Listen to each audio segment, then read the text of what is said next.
नमस्कार, मैं भावना पांडे। कहते हैं सावन में शिव का वास है।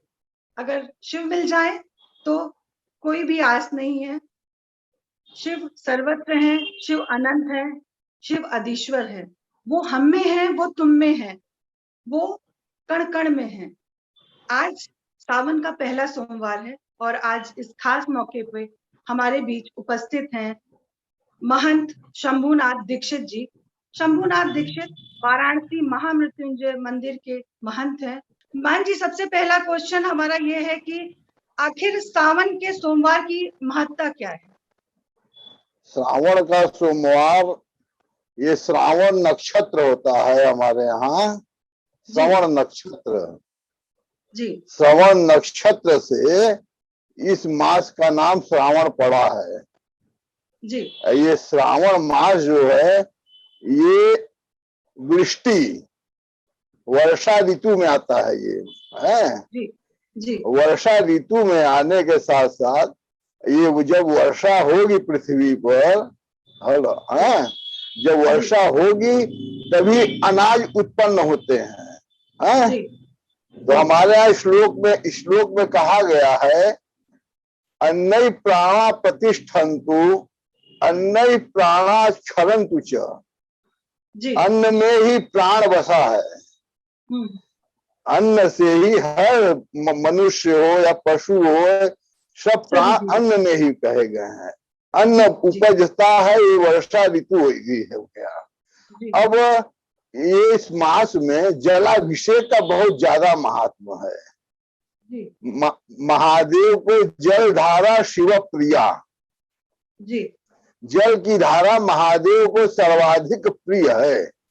जी अब विष्णु को अलंकार प्रिय है, सूर्य को नमस्कार प्रिय है। ये देवताओं का प्रिय चीज है अपने आप में। ये श्रावण मास जो है जी ये चतुर्मास के अंतर्गत आता है। चतुर्मास मतलब 4 महीने को चतुर्मास कहते हैं। जो श्रावण से प्रारंभ होकर कार्तिक देवशयनी एकादशी, ठीक है, श्रावण में शुरू हो जाता है। देवशयनी एकादशी से लेकर देवोत्थान एकादशी, जो कार्तिक मास में गन्ने का पूजन वगैरह होता है हमारे यहाँ, कार्तिक में स्नान होता है 1 महीने का, उस समय तब जाकर के देवता लोग उठते हैं। इस समय शयन पर चले गए सारे देवता 4 महीने के लिए। अच्छा, ये 4 महीने में विवाह, शादी, संस्कार आदि कार्य सब बंद हो जाते हैं। केवल धार्मिक चीजें सब होती रहती हैं, लीला होता है। अच्छा, अभी जैसे कोरोना चल रहा है और मंदिर लोग नहीं जा पाएंगे और कहते हैं इस टाइम पे अभिषेक करना चाहिए, तो अगर वो घर में रहते हैं और विधि विधान से पूजा करना चाहते हैं मान जी, तो वो कैसे करना चाहिए और किन मंत्रों का उच्चारण करना चाहिए इस समय? ये देखिए, रुद्राभिषेक का 8 अध्याय है जी। रुद्राष्टाध्यायी कहते हैं इसको, 8 अध्याय का। इसमें हर अध्याय में अलग अलग वर्णन है रुद्राभिषेक का, महादेव का। कब कब महादेव ने क्या क्या किया, कैसे कैसे किया है, कैसे हुआ है। अंत में शांति पाठ होता है आखिरी में। तो ये रुद्राभिषेक करने का, जल धारा से ही रुद्राभिषेक का महत्व सबसे ज्यादा है।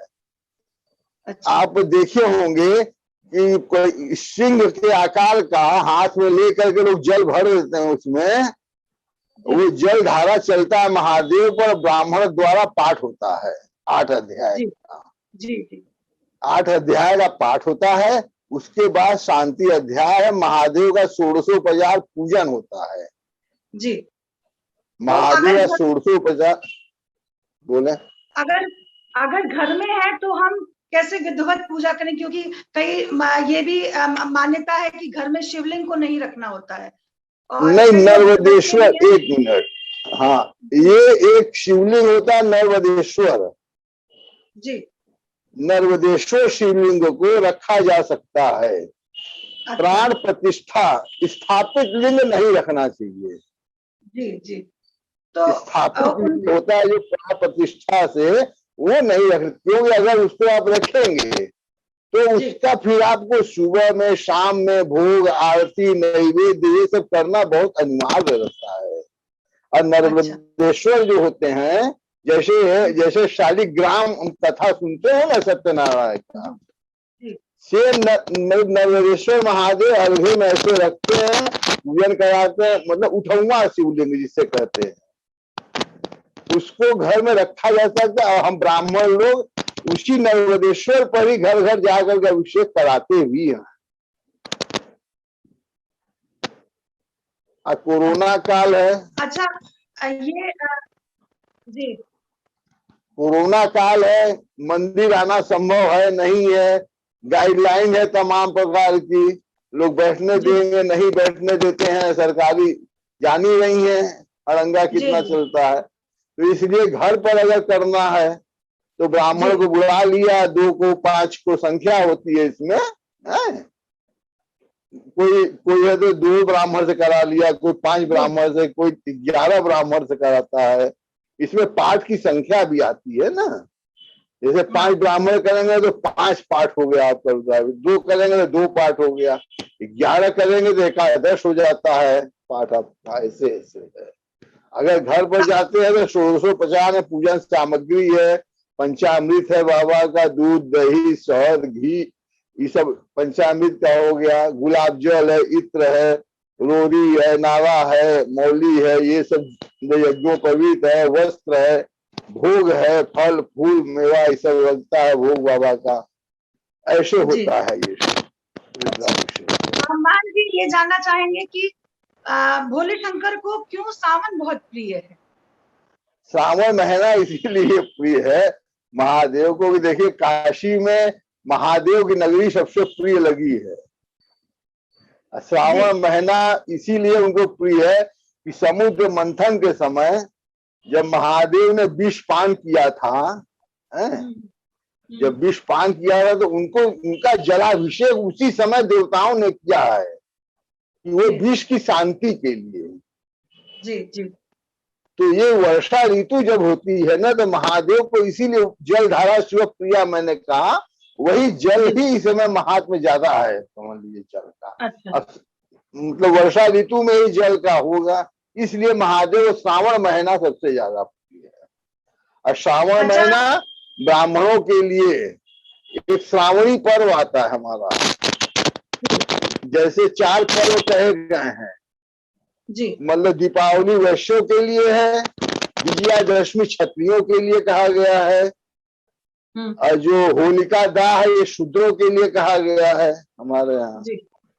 और ये श्रावणी जो रक्षाबंधन जिसे कहते हैं, रक्षाबंधन जो सावन के आखिरी में पड़ता है पूर्णिमा, वो रक्षाबंधन ब्राह्मणों का पर्व कहा गया है। तो उस दिन ब्राह्मण श्रावणी करता है। श्रावणी क्या है?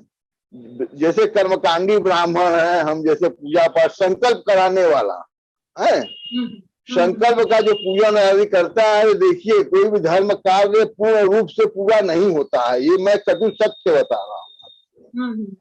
संकल्पित कार्य अगर है जो थोड़ा बहुत आदमी से त्रुटि होती ही है, इसको माना जा सकता है, चाहे वो कितना ही कर्मनिष्ठ हम क्यों न हो ब्राह्मण। जैसे कि जब की संख्या इतना लिए है उतना संख्या हमसे नहीं हुआ, उसका एक प्रायश्चित लगता है, प्रायश्चित ब्राह्मण को लगता है। तो वो प्रायश्चित काटने के लिए हम श्रावणी करता है ब्राह्मण। अच्छा। हाँ, गंगा स्नान है, गोबर है, पंचगव्य स्नान है, ये सब ब्राह्मण करता है कि वो प्रायश्चित उसका साल भर का कट गया है। इसलिए श्रावण महात्म श्रावणी से भी जुड़ा हुआ है। बोले। अच्छा, सावन का महीना श्रृंगार का महीना है और भोले भंडारी बिल्कुल सिंपल है, तो उनका और इसका श्रृंगार का क्या रिलेशन? श्रृंगार इसमें देखिए हरियाली श्रृंगार आता है, समझे ना। इसमें हर जगह जगह आप देखेंगे मंदिरों में फूल से मालाओं से सजाया जाता है। ये हरियाली श्रृंगार हमारे यहाँ भी होता है। मैं महामृत्युंजय मंदिर का ही आपको परिचय हमारा दिया आपने, मैं महामृत्युंजय मंदिर ही परिवार से हूँ, महंत परिवार के मैं सदस्य हूँ। हम लोग के यहाँ भी श्रृंगार उत्सव यजमान लोग, दर्शनार्थी लोग कराते हैं, इसीलिए कराते हैं कि नहीं, श्रावण पर्व का महात्मा है, महादेव को श्रावण प्रिय है, इसलिए श्रृंगार उत्सव वगैरह होते रहते हैं। कुंवारी लड़कियों के लिए कहा जाता है कि अगर वो सावन का सोमवार का व्रत रहती है तो उन्हें मनचाहा पति मिलता है, तो उन्हें कैसी पूजा करनी चाहिए?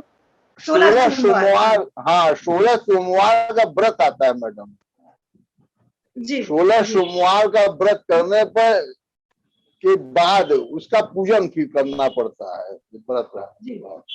जैसे एक चूरमा होता है, चूरमा जानती होंगे, पूरी का छान करके, गुड़ छान करके घी से उसका लड्डू बनाते हैं। जी जी। अब महादेव को सफेद चीज का, जैसे दूध है, दही है, सफेद भोग है, पेड़ा बर्फी वगैरह, या सफेद वस्त्र है, फल फूल है, इसका व्रत पूर्ण होने पर पूजन किया जाता है।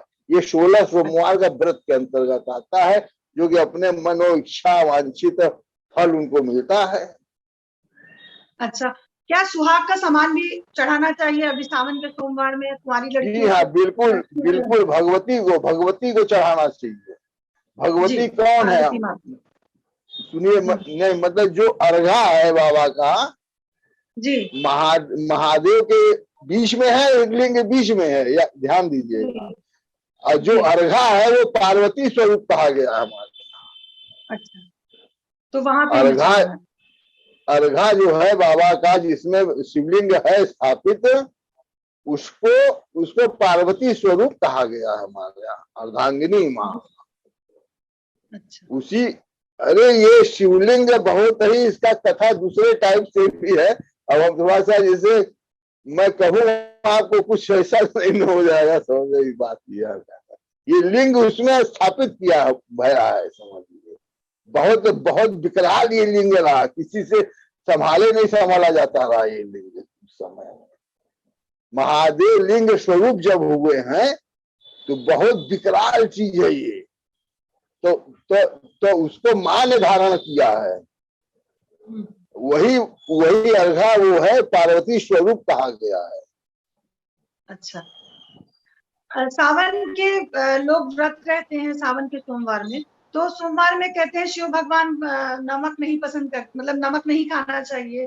कुछ लोग कहते हैं नहीं खाना खा सकते हैं। नहीं तो नहीं, नमक देखिए खाया जाता है।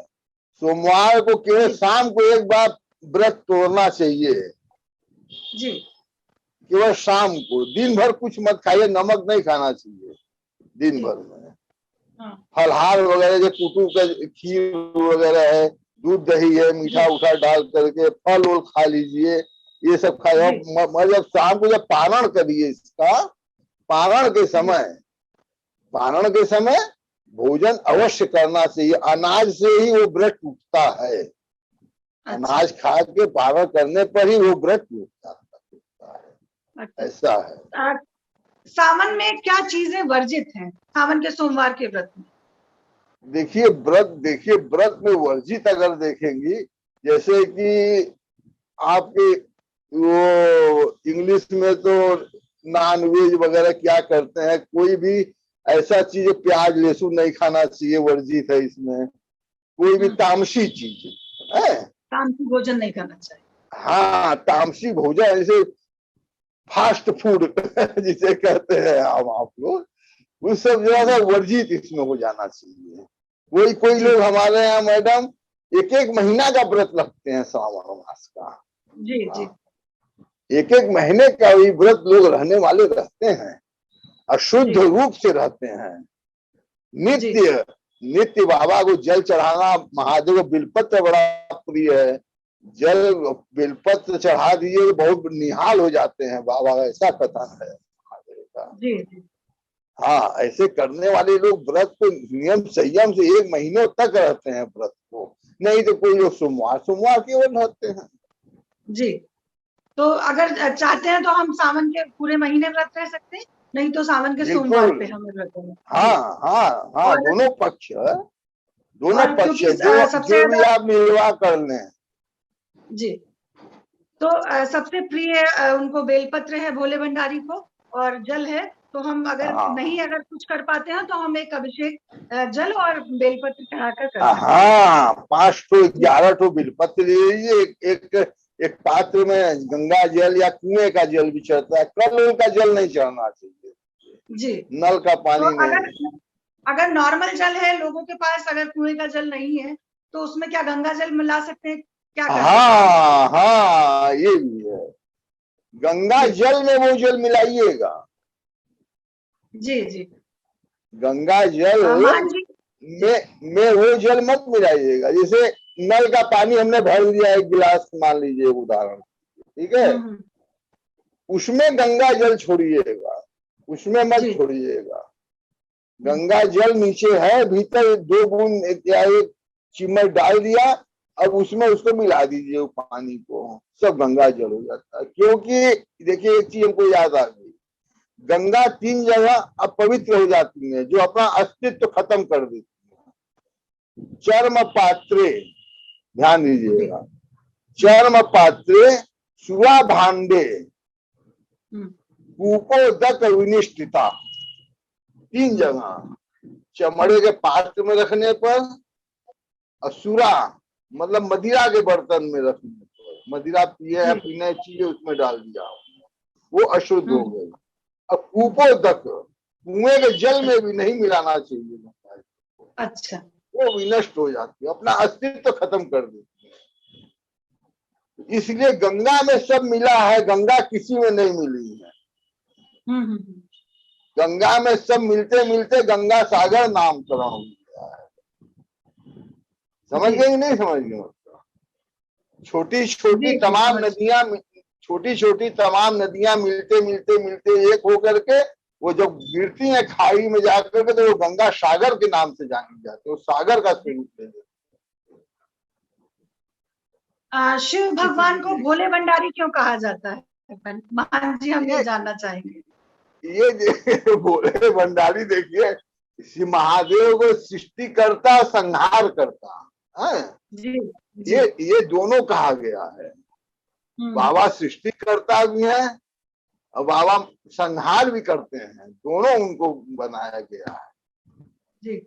इसलिए महादेव बहुत दयालु भी हैं जी। एक मैं लाइन बोल रहा हूं, कर्पूर गौरम करुणावतारम संसार सारम भुजगेंद्र हारम सदा वसंतम हृदयारविंदे भवम भवामी सहितम नमामि। ये कर्पूर की आरती ब्राह्मण लोग बोलता है ना, आपको मालूम होगा कर्पूर जी। मगर इसका जब अनुवाद आप करेंगे तो ये महादेव के चरित्रों को दर्शाता है। महादेव के स्वरूप कर्पूर गौरम, कर्पूर की तरह से उनका गौर वर्ण है बाबा का। जी। करुणावतारम, करुणा के अवतार हैं बाबा महादेव जी। संसार सारम भुजगेंद्र हारम, संसार के सार है वो। अब भुजगेंद्र हारम, भुजग मतलब आप सर्प समझिए, सर्प होता है ना सर्प, वो गले में उनका हार है जी। सदा वसंतम, सदा वसंत ऋतु जैसे होता नहीं है, वसंत ऋतु बहुत सुंदर लोग कहते हैं ना, इतना बढ़िया हवा चलते हैं, अच्छे अच्छे ठंडे ठंडे वसंत ऋतु। हृदय अरविंदे, हृदय उनका अरविंद जैसे कमल के समान है, मुलायम एकदम। भवम भवानी, हमेशा माँ उनके बामांग बैठी हुई है। सदा वसंतम हृदय अरविंदे भवम भवानी सहितम नमामि, उनके सहित ही हम लोग नमन करते हैं, ये ऐसा कहा गया। और इस खास अवसर पे हमारे दर्शकों को सावन से जुड़ी बहुत सारी जानकारियां दी, इसके लिए हम आपके आभारी हैं। धन्यवाद। धन्यवाद धन्यवाद। अच्छा